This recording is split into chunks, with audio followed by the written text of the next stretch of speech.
Kenny, how's the international break been for yourself?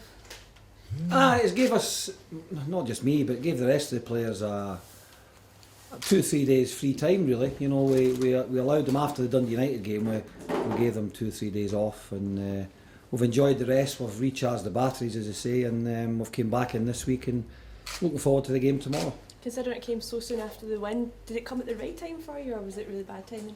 Well, I probably would have liked to have had a game the next game week. I think you always want to keep the momentum going.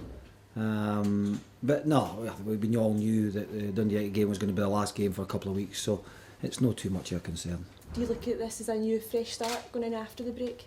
Yeah, it's a chance now for us to build on that result against Dundee United, and we certainly know that going up to Inverness it's never easy at the best of times, you know, but certainly they're playing a lot of consistency in Inverness, and we know we've got a tough job in our hands. They haven't lost at home this season. How do you go into a game with that mentality? Thanks for mentioning that. Yeah, well, I think every team that goes up there plays against that. I think what they've done, they've benefited from John, from Big Yogi taking over and having a full season with them, including the pre-season, and they're now starting to reap the rewards for that. And you know, I think their consistency is down to the fact that they've basically kept the same starting 11 for most of the games this season.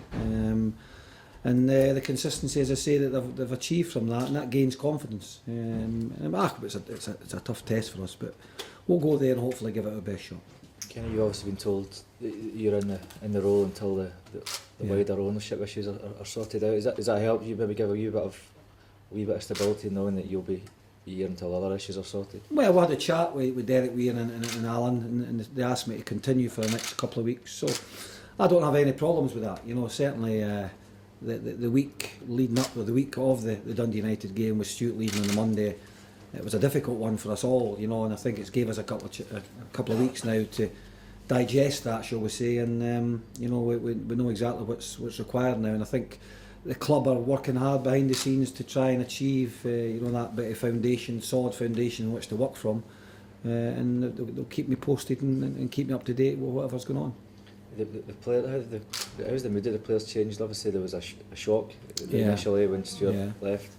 They rallied, you know, the commitment and effort. Yeah, I think the commitment was what I was happy with on the Friday game against Dundee United. You know, I think they were all disappointed, and you know, I think the performance that we got, I think the players have managed to put it to the back of their minds. You know, it was difficult for them, but you know, they've had a little bit of time now, as I say, over the international break to know what's happening, and you know, they're totally focused. You know, I think they've got to realise that they've got to continue to put these performances in that they did against Dundee United.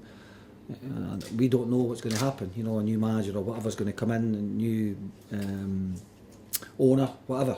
So these players, and there's quite a number of them actually got their contracts up, so it's important that they keep playing to a level which can gain them either a contract here or perhaps a contract elsewhere. I know in the run-up to the United game you said you literally hadn't had time to think about your own personal situation, but now you've got a wee bit of time, a couple of games more to maybe show the team. Is it something you're going to use as a springboard to say whoever's coming in or whoever's... Well, that's right. I mean, I'm as much in the dark as anyone, you know, and I'll get kept up to pace with what's going on behind the scenes. All I can do is try and prepare these players and train these players on a daily basis, and culminating in the end of the week to have the game. And if we can have a performance like we did against Dundee United, it certainly makes for a nice weekend, but certainly in the back of your mind you're just wondering when, if anything's going to happen. Team news wise, is everybody coming back? From the Dundee United game, we had a couple of under-20 games over the international break, and Craig Moore's illness has put him out for tomorrow. We're still without Stevie Hamill. Bob McHugh's picked an injury up to his groin. Jack Leach has had his operation on his knee. Paul Lawson's had a dead leg, and Stuart Carswell. So as much as we'd like to get games into these lads, the under-20 games they've not been kind to us in terms of getting players available for tomorrow. So there's 3 or 4 of the young lads who did remarkably well to beat Celtic on Monday night. They'll be added to the squad and travel up in about half an hour's time. Carswell and Lawson both out? Are they? Yeah, both out. Yeah, they'll not make it. No. Okay. Nice smashing, Ken. Okay. Thank you. Thank you.